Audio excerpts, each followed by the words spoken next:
Welcome to Curiosity. Today, we explore the absolute limits of modern cosmology and the profound mystery of what existed before the beginning of time. For generations, asking what came before our universe was kinda considered a question beyond the realm of science. It was this impenetrable barrier that we simply couldn't cross. But today? Well, modern astrophysics is actually beginning to shatter that wall, turning our ultimate origin story into a really active, unfolding investigation. As the brilliant Stephen Hawking famously mused, asking what came before the Big Bang was long considered as meaningless as asking what lies north of the North Pole. Think about that for a second. For nearly a century, the laws of classical relativity dictated a strict, unyielding rule. Time itself had a starting line, T=0. Everything we know, literally everything that is, burst from that one singular moment.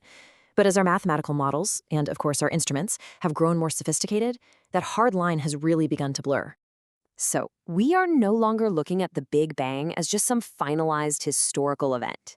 Instead, I want you to picture it like a cosmic cold case. A primordial crime scene where the classical trail of evidence just goes completely dark. But with new quantum forensic tools, we might actually be able to reveal a hidden history. To understand how we can possibly look before the beginning of time, we first need to understand the massive, daunting wall we hit when we try to look back. Section 1, the edge of time. To really comprehend the barrier of the Big Bang, we need to briefly trace the shockingly rapid evolution of human thought on this. Because prior to the 1920s, even brilliant minds like Albert Einstein believed the universe was static and eternal. It had just always been there. But then, everything changed in 1915 when general relativity showed us that gravity violently warps the very fabric of space-time. Then, in 1929, Edwin Hubble observed galaxies actually flying apart, proving the universe is expanding. By 1964, we caught the literal afterglow of creation, the cosmic microwave background. And finally, in the 60s and 70s, Stephen Hawking and Roger Penrose proved that if you rewind this violent expansion, you inevitably hit a singularity. In just a few short decades, humanity's entire worldview was completely shattered. Which leads us to Section 2, Breaking the Big Bang. Here's the tricky part. As we reverse the cosmic clock to fraction 0, something highly problematic happens. The very mathematics of general relativity begin to fail us entirely. We hit the singularity, this infinitesimally small point of infinite density and temperature. And in physics, when your equations yield infinity, well, it's a nightmare. It usually means your theory has fundamentally broken down. The singularity acts as a massive wall. It's the exact point where classical laws essentially throw their hands up and demand a completely new theoretical framework. To get past this wall, to see what lies beyond, we have to zoom in, way, way in. To peer beyond that singularity, we have to descend into the bizarre, counterintuitive quantum realm. Here, Heisenberg's uncertainty principle dictates that pure nothingness is inherently unstable. At a subatomic level, empty space is never truly empty. It's more like a boiling, chaotic cauldron of quantum foam, where virtual particles violently pop into and out of existence. This tells us something absolutely profound. Spontaneous creation isn't a miracle. It's actually written directly into the fundamental laws of nature. Section 3, Realms Before Our Universe. By merging quantum mechanics with classical cosmology, theoretical physicists have identified a few prime suspects for what preceded our universe. The first is cosmic inflation. Proposed by Alan Guth and Andre Linde, this suggests that in the first fraction of a second, the universe expanded exponentially faster than the speed of light. But this mathematically leads to a real mind-bending consequence: eternal inflation. Imagine a vast, false vacuum constantly expanding in the background. Every so often, a localized patch decays, dropping to a lower energy state and sparking a Big Bang. In this scenario, our entire cosmos is merely a single, fleeting bubble spawned from an infinite, eternally expanding multiverse. It is a staggering thought. Alternatively, we have the Ekpyrotic models. Pioneered by Paul Steinhardt and Neil Turok, these are rooted deep within string theory. This framework envisions our visible universe existing on a three-dimensional membrane, or a brane, floating within a colossal, higher-dimensional space.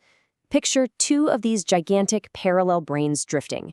The Big Bang wasn't a singularity bursting from nothing. It was actually the fiery, violent result of these two branes colliding.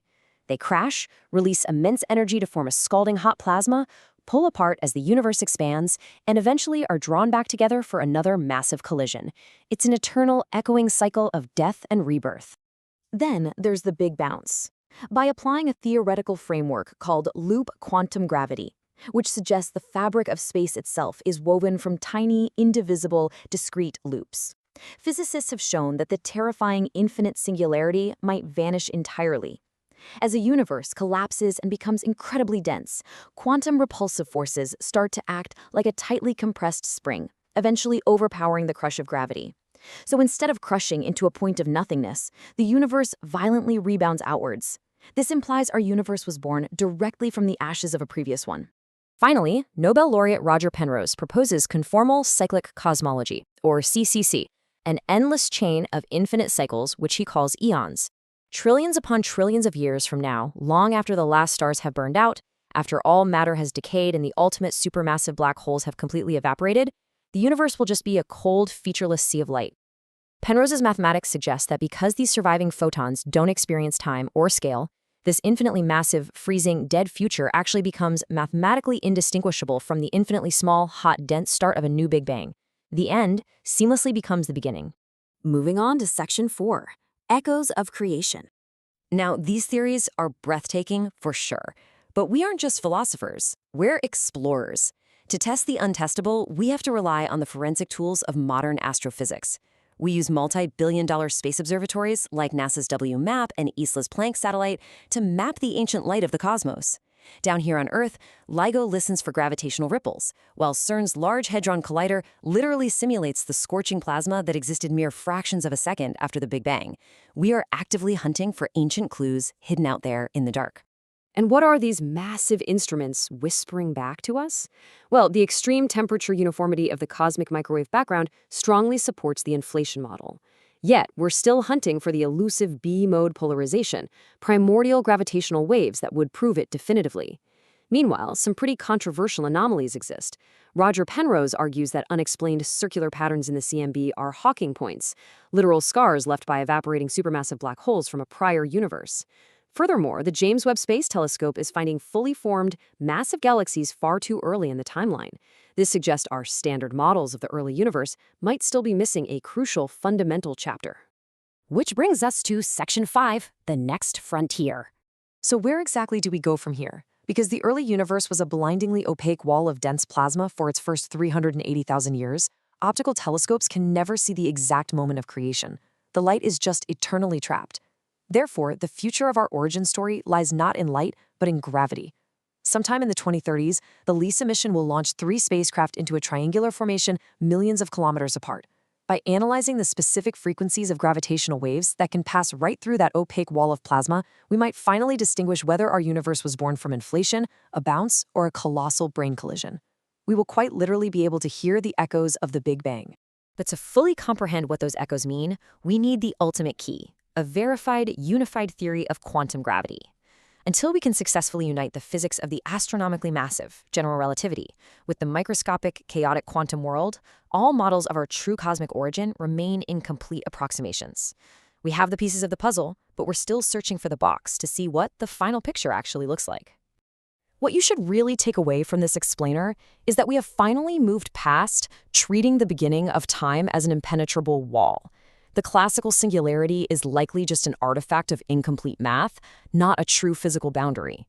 The Big Bang might not have been a beginning at all, but rather a transition. And this leaves us with a profound, lingering thought to close on.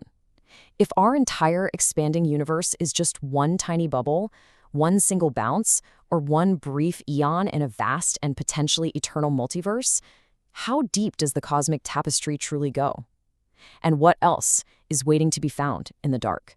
Keep learning, keep questioning, and thank you for joining us.